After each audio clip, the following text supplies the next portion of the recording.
everyone, and welcome. There's an urgent need right now to quickly reopen our economy and bring life back to normal as soon as possible. We have been shut down for more than a month because of the COVID-19 crisis. It has affected our lives, our livelihood, and our economy in general. So there's good reason to have high sense of urgency about this. But we must also do it safely and smartly. The last thing we want is another spread of infection without any control. One of the tools we need in our toolkit for this purpose is mass availability of antibody testing. FDA has authorized several of these tests recently, and in my last video, I talked about 4 of them. You can find that video on my YouTube channel. The 3 new tests that just got authorized I will focus on in this particular video. So as a result, now there are a total of 7, which is good news for all of us. We need more. So I will focus on these 3 new tests. I will also briefly talk about some of the other tests that are available on the market without FDA's authorization, and some of the risks that you should be familiar with about those tests. And finally, I will talk about some of the recent announcements from big names that will help us expand the capacity in a very significant way. So that's good news for all of us. So let's look into this. Here's a very high level overview of the 4 tests that I talked about in my last video. And again, you can find that video on my YouTube channel. These tests are based on very well-known techniques called ELISA and lateral flow. And I gave a high level overview of these techniques in my video. I also gave information about the % false negative rates and % false positive rates for these tests as a measure of how well they work right now. And it's limited information, but it's better than nothing. Hopefully more information will become available about their reliability from actual used data from many testing that will be performed based on these tests. So let's look into the 3 tests that just got authorized. These 3 tests are from DiaSorin, Ortho, and AutoBio. They were authorized on April 24th, very recently last week. DiaSorin's test is called the Liaison IgG. Ortho also has an IgG test, which is different from the test that was authorized in the last go round that I talked about. That particular test measured total antibodies. This one is specific to IgG. And AutoBio's test measures both IgM and IgG. And these are qualitative, yes/no types of tests. DiaSorin's test works on a technique called CLIA, which is also known as chemiluminescent immunoassay. It's very similar to ELISA, but slightly different in the sense that it uses magnetic particles that are coated with a SARS-specific protein. ELISA uses a plastic substrate coated with a SARS-specific protein. And the purpose here is to bind the antibodies with this SARS-specific protein on the surface, so that we can hold it together and then in subsequent steps detect it using other techniques. So the idea is the same, but they work differently. Lateral flow is commonly used for pregnancy testing. We are well aware of that. If the line appears in the right place, the test is positive. Let's talk about their % false negative rates.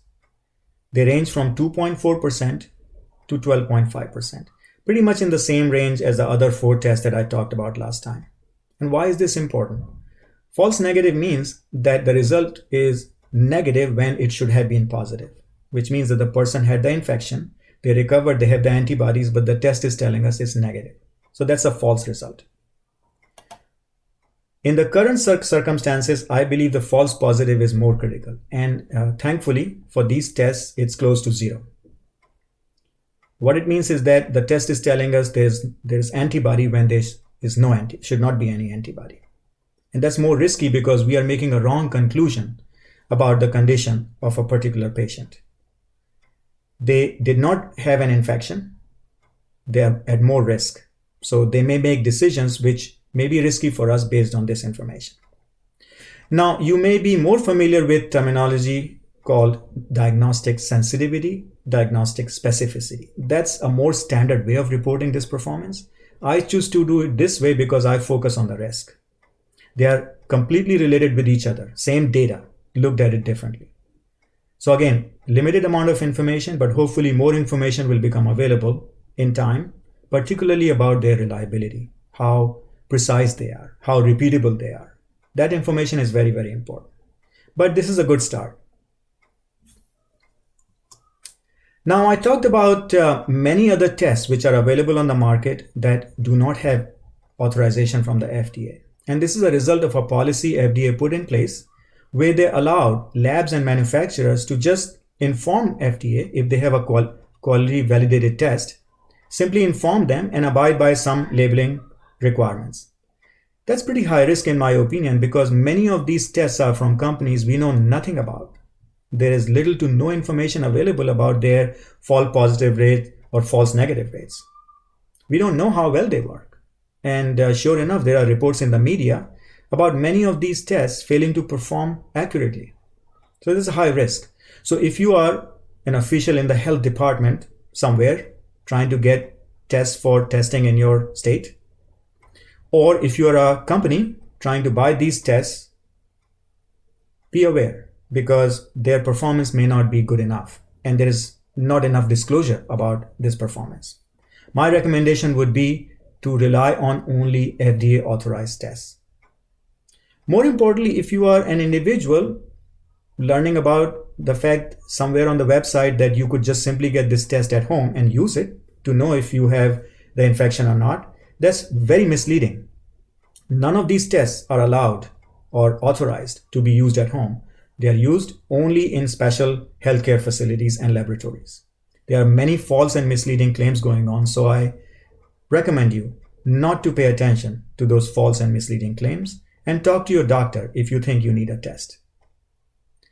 Finally, there's good news because many of the big names have recently announced their plans to launch high throughput testing on their already known platforms. So let's look into that.